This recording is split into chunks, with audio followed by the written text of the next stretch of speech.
Hello again, everybody. For today's poem, we're going overseas again. Specifically, we're going to Germany, but it is a poem written in English by an English poet, Robert Browning.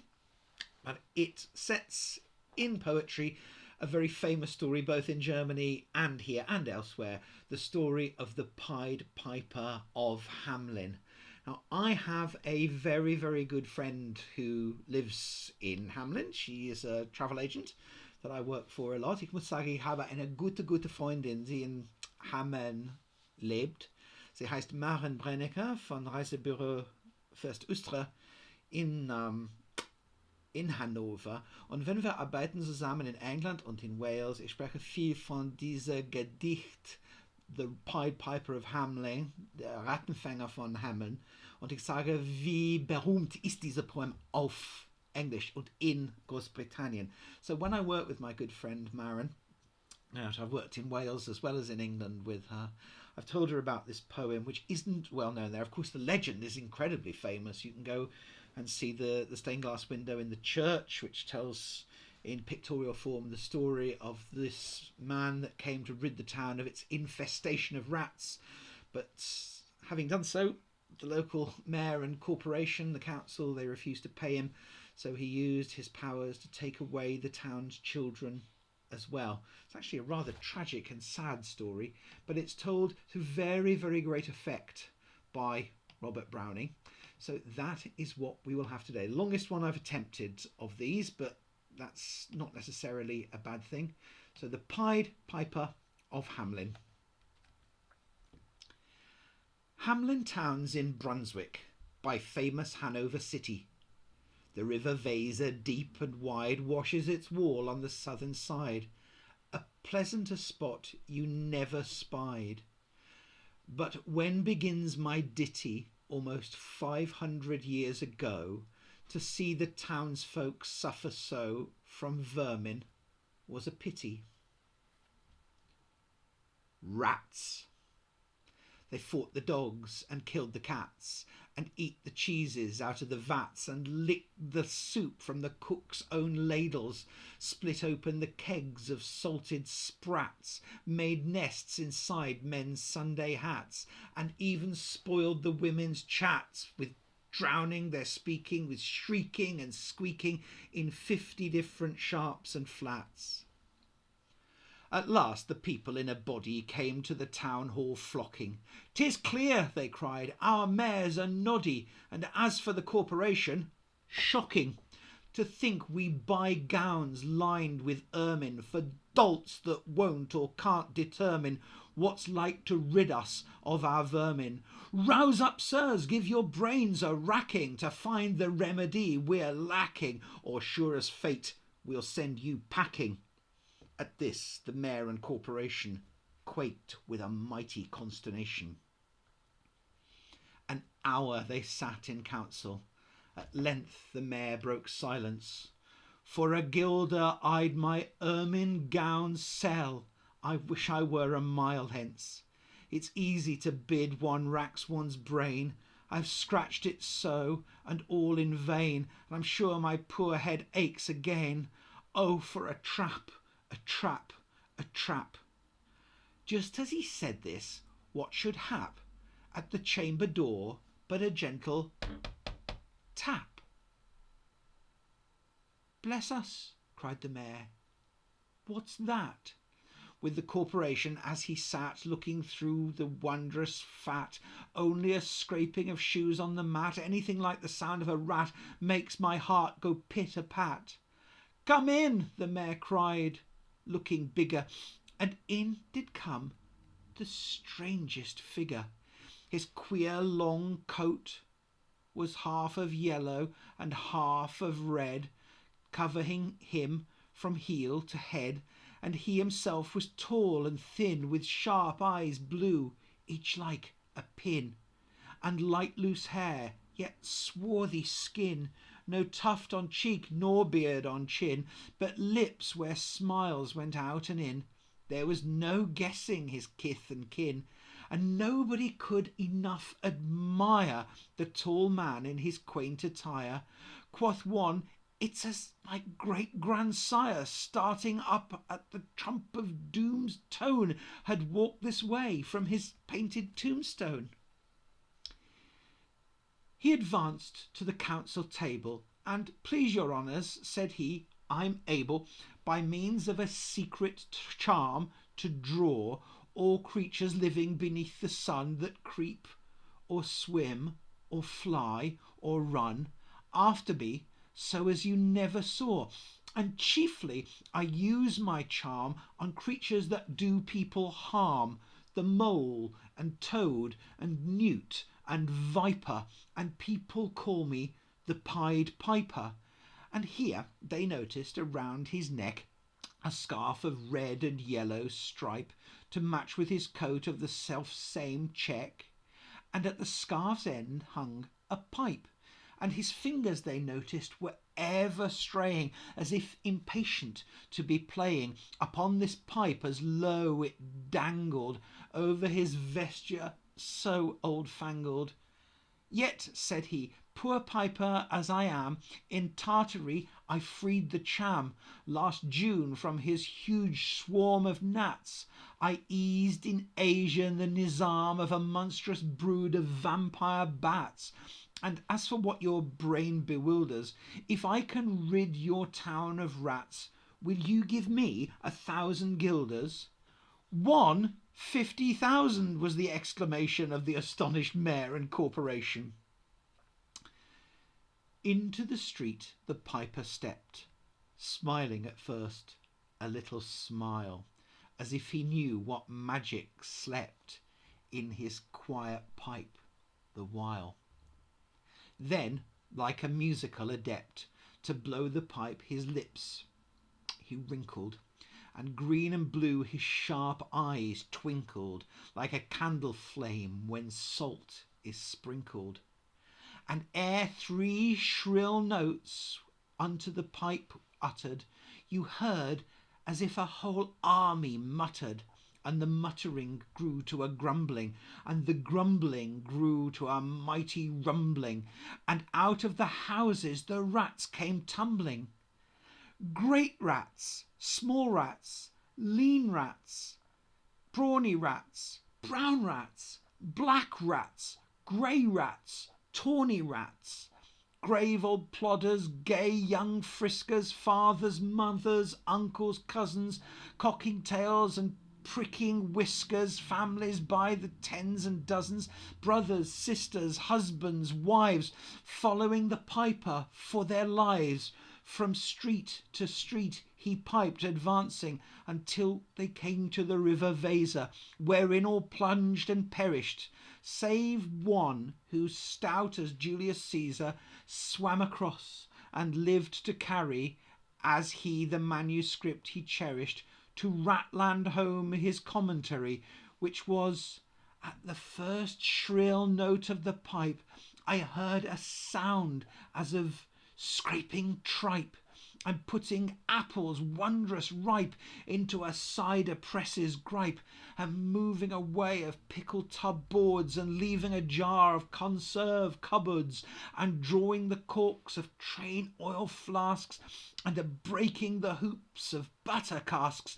And it seemed as if a voice, sweeter than by harp or by psaltery is breathed, called out, "O rats, rejoice! The world is grown to one vast dry psaltery. So munch on, crunch on, take your nuncheon, breakfast, supper, dinner, luncheon, and just as one bulky sugar puncheon, ready starved like a great sun shone, glorious scarce an inch before me, just as methought it said, come, bore me, I found the river Weser rolling o'er me." Well, you should have heard the Hamelin people ringing the bells till they rocked the steeple. "Go," cried the mayor, "get long poles, poke out the nests and block up the holes, consult with carpenters and builders, and leave in our town not even a trace of rats," when suddenly up the face of the piper perked in the marketplace, with a first, "If you please, my 1,000 guilders." 1,000 guilders. The mayor looked blue.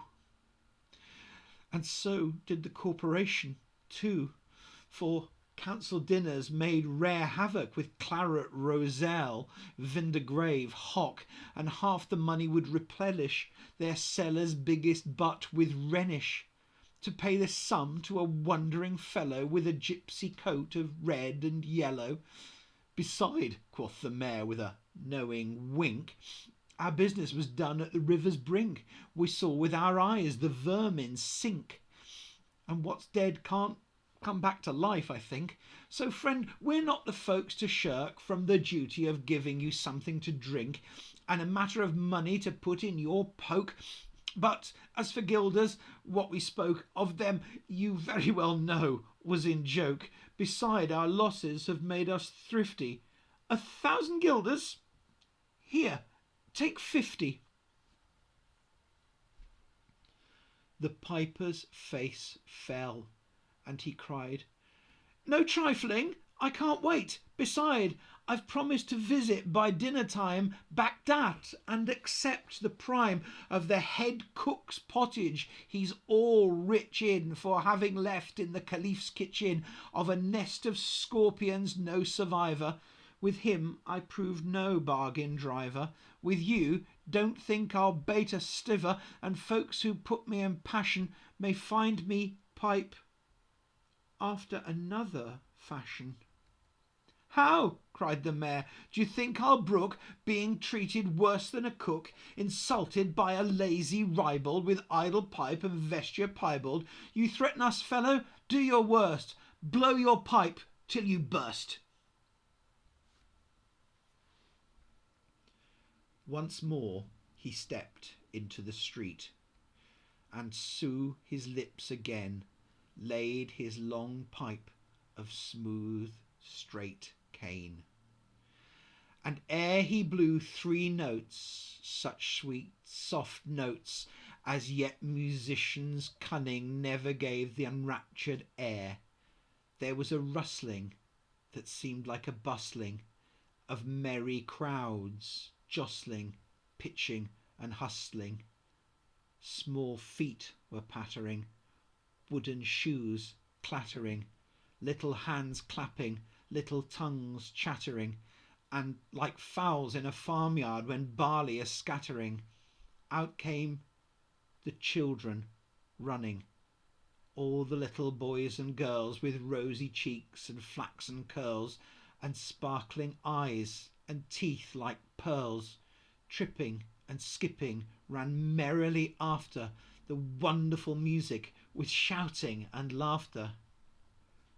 The mayor was dumb, and the council stood as if they were changed into blocks of wood, unable to move a step or cry to the children merrily skipping by, could only follow with the eye the joyous crowd at the piper's back, but how the mayor was on the rack, and the wretched council's bosoms back. And then, as the piper turned from the high street, the council's bosoms further beat, to where the Weser rolled its waters right in the way of their sons and daughters. However, he turned from south to west, and to Copperberg Hill his steps addressed, and after him the children pressed. Great was the joy in every breast. He can never cross that mighty top. He's forced to let the piping stop, and we shall see our children stop, when lo, as they reach the mountain's side, a wondrous portal opened wide, as if a cavern was suddenly hollowed, and the piper advanced, and the children followed. And when all were in to the very last, the door in the mountain side shut fast. Did I say all? No, one was lame and could not dance the whole of the way, and in later years, if you would blame his sadness, he was used to say, It's dull in town since my playmates left. I can't forget that I'm bereft of the pleasant sights they see, which the piper also promised me. For he led us, he said, to a joyous land, joining the town and just at hand, where the waters gushed and the fruit trees grew, and flowers put forth a fairer hue, and everything was strange and new. The sparrows were brighter than peacocks here, and the dogs outran their fallow deer, and the horses were born with eagle's wings, and the honey bees had lost their stings. And just as I felt assured my lame foot would be speedily cured, the music stopped, and I stood still, and found myself outside the hill, left alone against my will, to go now limping as before, and never hear of that country more.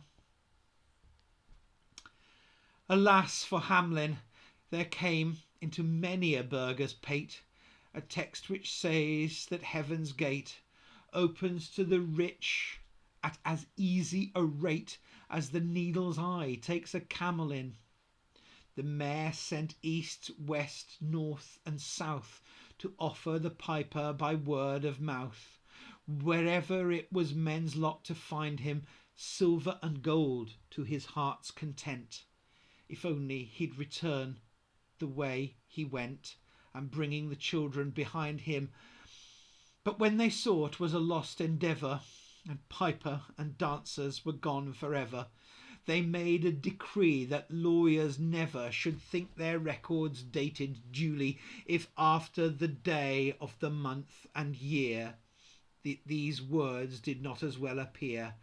And so long after what happened here on the 22nd of July 1376, and the better in memory to fix the place of the children's last retreat, they called it the Pied Piper Street, where anyone playing on pipe or tabor was sure in future to lose his labour.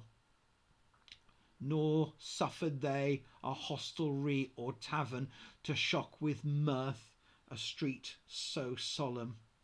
But opposite the place of the cavern they wrote the story on a column, and on the great church window painted the same, to make the world acquainted how their children were stolen away, and there it stands to this very day. And I must not omit to say that in Transylvania there's a tribe of alien people who ascribe the outlandish ways and dress on which their neighbours lay such stress to their fathers and mothers having arisen out of some subterranean prison into which they were trepanned long ago in a mighty band out of Hamelin in Brunswick's land, but how or why they don't understand. So Willie, let you and me be wipers out of scores with men, especially pipers, and whether they pipe us from rats or from mice, if we've promised them aught, let us keep our promise.